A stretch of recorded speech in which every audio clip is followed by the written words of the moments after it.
Scott land کے city Glasgow میں دعوت اسلامی کے تحت قائم جامع مسجد فیضان علی میں پاکستان سے آئے ہوئے معروف عالم دین حضرت مولانا ڈاکٹر سلیمان مصباحی مدہ ظلہ العالی کی تشریف آوری ہوئی، جہاں انہیں مبلغین دعوت اسلامی و دیگر اسلامی بھائیوں نے خوش آمدید کہا اور ملاقات کا سلسلہ ہوا۔ اس موقع پر حضرت مولانا ڈاکٹر سلیمان مصباحی مدہ ظلہ العالی نے امیر اہل سنت و دعوت اسلامی کی دینی خدمات کو سراہتے ہوئے اظہار مسرت کیا اور مدنی خبروں کو اپنے تاثرات سے نوازا۔ دعوت اسلامی کے کام کا منہ بولتا ثبوت ہے، اور یہ فیضان ہے یہ میری اہل سنت کا، نظر آ رہا ہے کہ کام ہو رہا ہے۔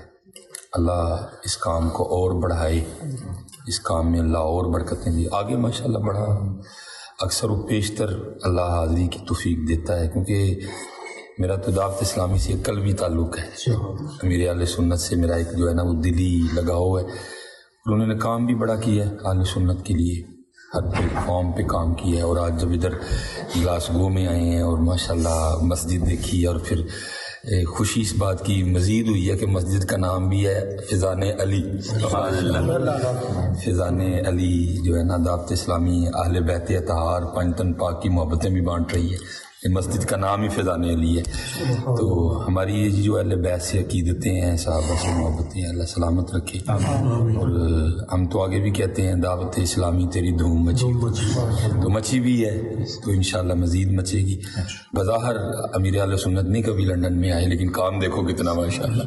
تو یہ اخلاص کی برکتیں ہیں، جب اخلاص آتا ہے نا پھر ایک نہ نظر آنے والا نظام آپ کے ساتھ چل نکلتا ہے، اور وہ نظام چل رہا ہے الحمدللہ۔ یہ نہیں کہ صرف کام ہو رہا ہے، بڑا منظم کام ہو رہا ہے۔ اسی دوران حضرت مولانا ڈاکٹر سلیمان مصباحی مدہ ظلہ العالی نے امیر اہل سنت دامت برکاتہم العالیہ اور دعوت اسلامی کے لیے دعا بھی کی۔ امیر اہل سنت نے ایک سونا سلسلہ بنا کے سانو دے چھڑیا، سانو اینو سامن دی توفیق دے، اینو ودان دی پھیلان دی توفیق عطا کرے، میرے مالک اخلاص عطا کرے کہ جنہیں یہ کام کر رہے ہیں اللہ انہاں دے کام نوں قبول کرے۔ ساڈی حضرت نال اپنے اپنے پیر خانے نال جڑی محبت ہے اللہ سلامت رکھے، توجہ کام وال رہے، توجہ تیری ذات وال رہے، توجہ تیرے محبوب دی ذات وال رہے، توجہ یا اللہ دین وال رہے۔